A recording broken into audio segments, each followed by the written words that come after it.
সবাইকে কেমন আছেন সবাই? আশা করি আপনারা সবাই অনেক অনেক ভালো আছেন। তো আজকের ভিডিওর মূল টপিকটা হচ্ছে ইমেজ ইউআরএল। তো অনেকে আমাদের কাছে অ্যাপ নেন কিন্তু ইমেজ ইউআরএলটা কিভাবে বের করতে হয় সেটা জানেন না। ইমেজ ইউআরএল কি? এই যে এই জায়গার মধ্যে অনেকগুলো ইউআরএল বসা লাগে, ব্যানার ইমেজ ইউআরএল, যেটা এইখানের মধ্যে শো করবে।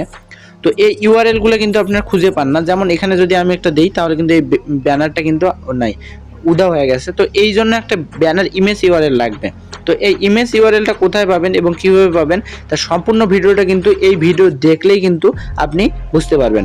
তো প্রথমে আপনাকে একটা ব্রাউজার খুলে নিতে হবে। আপনি যে ব্রাউজার ইউজ করেন, ক্রোম হোক সেটা আবার যে কোনো ব্রাউজার হোক, সেই ব্রাউজার খুলে নেবেন। তো আমি ক্রোম ব্রাউজার ইউজ করি, সেই জন্য ক্রোম ব্রাউজার, এবং এখানে এসে লিখবেন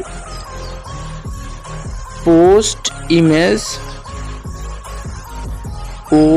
ইমেজ লিঙ্ক লেখে ক্লিক করার পর প্রথমেই যে একটা সাইট আসবে, এই সাইটের মধ্যে ক্লিক করবেন।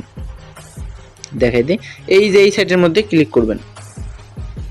ক্লিক করা হয়ে গেলে এখানে আপনি দেখতে পারবেন এই যে চুজ ফাইল, এগুলার কোনো জায়গায় আপনি ক্লিক করবেন না, তাহলে কিন্তু অ্যাডের ভিতর নিয়ে যেতে পারে। তো চুজ ইমেজ ইউআরএল, এবং এখানে চুজ করার পর আপনি যে ইমেজটা এখানে দিতে চান সেই ইমেজটা এখানে সেট করবেন। তো আমি সাপোজ এই ইমেজটা দিতে চাই।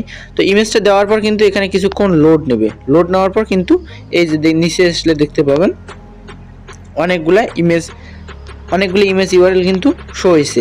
এখান থেকে আপনাকে কিন্তু সব ইমেজ ইউআরএল বা প্রথম এই যে দেখাই একটু, এই ইমেজ ইউআরএলটা নিলে হবে না, বা এইগুলো নিলে, এখানে আপনাকে কোনটা ইমেজ ইউআরএল নিতে হবে সেটাও আমি আপনাকে বলে দিতেছি। তো আপনাকে আবার দেখাই, এই জায়গায় ব্যানার ইমেজ ইউআরএল এর জন্য আপনাকে কোন ইমেজ ইউআরএলটা সিলেক্ট করতে হবে সেটা কিন্তু এইটুকু দেখলেই বুঝতে পারবেন। এর জন্য আপনি যে ডিরেক্ট লিঙ্ক কথার অর্থাৎ এই ডিরেক্ট লিঙ্কটা যে কোথাও আপনি সেন্ড করেন সেক্ষেত্রে কিন্তু এই যে উপরের যে ইমেজটা এটা কিন্তু ডিরেক্ট শো হবে। আপনারা কি করবেন, এই যে দেখতে পাচ্ছেন সাইডের মধ্যে অপশন, এই যে দেখতে পাচ্ছেন সাইডের মধ্যে অপশন, এই যে সাইডের মধ্যে অপশন, এই অপশনটার মধ্যে ক্লিক করবেন। এই যে ক্লিক করবেন, ক্লিক করলে কিন্তু দেখতে পাবেন এখানে কপি লেখা এসেছে এবং কপি হয়ে গেছে। তারপর কি করবেন, আপনি এখানে গিয়ে ব্যানার ইমেজ ইউআরএলটা বসাই দেবেন। দেওয়ার পর দেখতে পাচ্ছেন এখানে কিন্তু ডিরেক্ট ইমেজ ইউআরএলটা শো হয়ে গেছে। বুঝতে পারছেন এখন?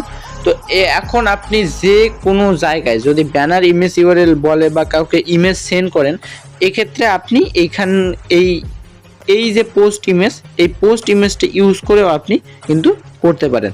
তো আজকের ভিডিওটা আর বেশি বাড়াবো না, এটা অনেকের অনুরোধেই আজকের ভিডিওটা যে ভাই ব্যানার ইমেজ ইউআরএল কিভাবে বানাবো। তো আজকের ভিডিওটা দেখে যদি আপনাদের একটুও ভালো লাগে তাহলে কিন্তু সাবস্ক্রাইব করতে ভুলবেন না। আর এরকম ইউনিক ভিডিও পেতে চ্যানেলের কমেন্ট বক্সে কমেন্ট করবেন। তো ধন্যবাদ, সবাই ভালো থাকবেন।